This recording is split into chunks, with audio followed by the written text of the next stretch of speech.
everyone. Okay, lesson 47. God is the strength in which I trust. God is the strength in which I trust. I'm going to read the first paragraph of this lesson, but before I do, I want you to think about one thought. I wanted to sit with you.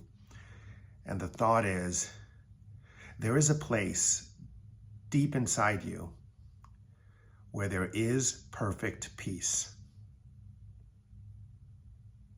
I want you to really take that in.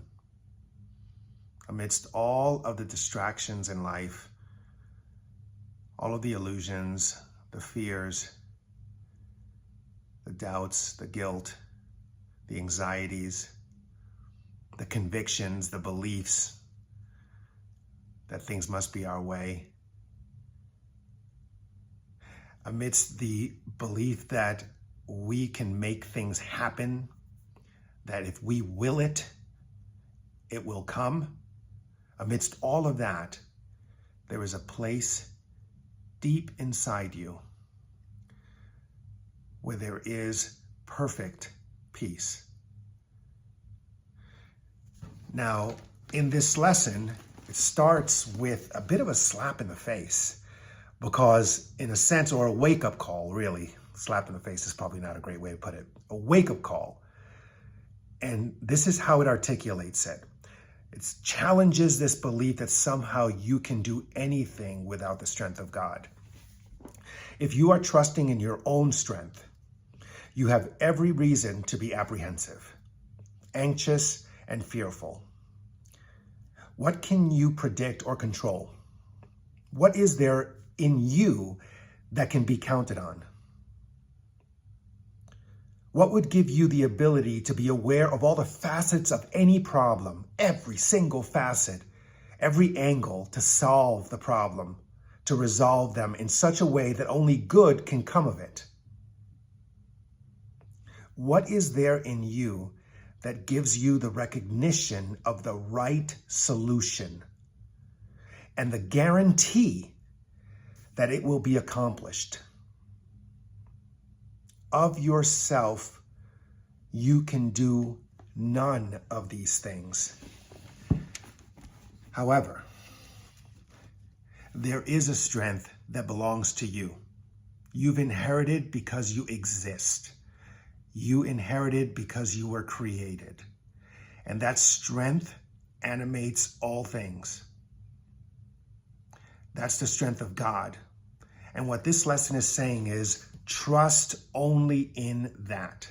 Trust in that strength. I guess some people believe that the word trust and faith can be used synonymously, and in many ways it can. You know, what is faith?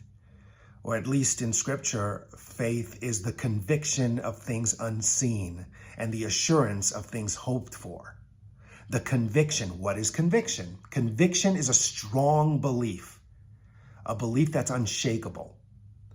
So if you have a conviction of things unseen, then you're starting to open up to true vision.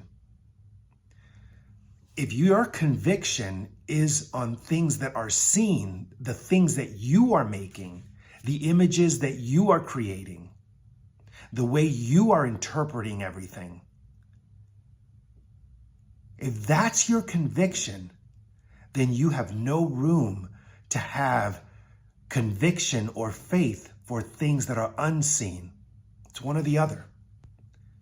I know how hard it is to let go and discard and deny our illusions, what we create, how we see things. But this is what this lesson is asking you to do. And in meditation, 5 sessions, if not more than 5 sessions, at least 3 minutes at a time, that you would just spend just allowing those fearful thoughts. First, you would actually say, God is the strength in which I trust. But then with your eyes closed, you would allow those thoughts of anxiety or fearful thoughts or those thoughts of dislike, the judgments that you have to just come up. And you just decide, no, I am not going to put my trust in those thoughts. So you let them go. You let them go. You let them go. Every single one of them. Let them all go. The more you let them go, the more you get to that place where you can find perfect peace, where you can feel the strength of God. And that's what you decide to put your faith in. That's what you decide to put your trust in. How do you know? Well, because you will experience that peace. You will not be able to associate the peace with any external validation. None at all. You will not be able to associate the peace with anything outside of you. You will not be able to use your intellect to understand the peace, because the peace surpasses all understanding. When you find that peace, you know that it's coming from God's strength. And then you can move through life allowing yourself always to rely on that strength in everything you do. Not rely on your own strength, but to rely on the strength of God. That is lesson 47. Thank you very much, and I will see you tomorrow for lesson 48.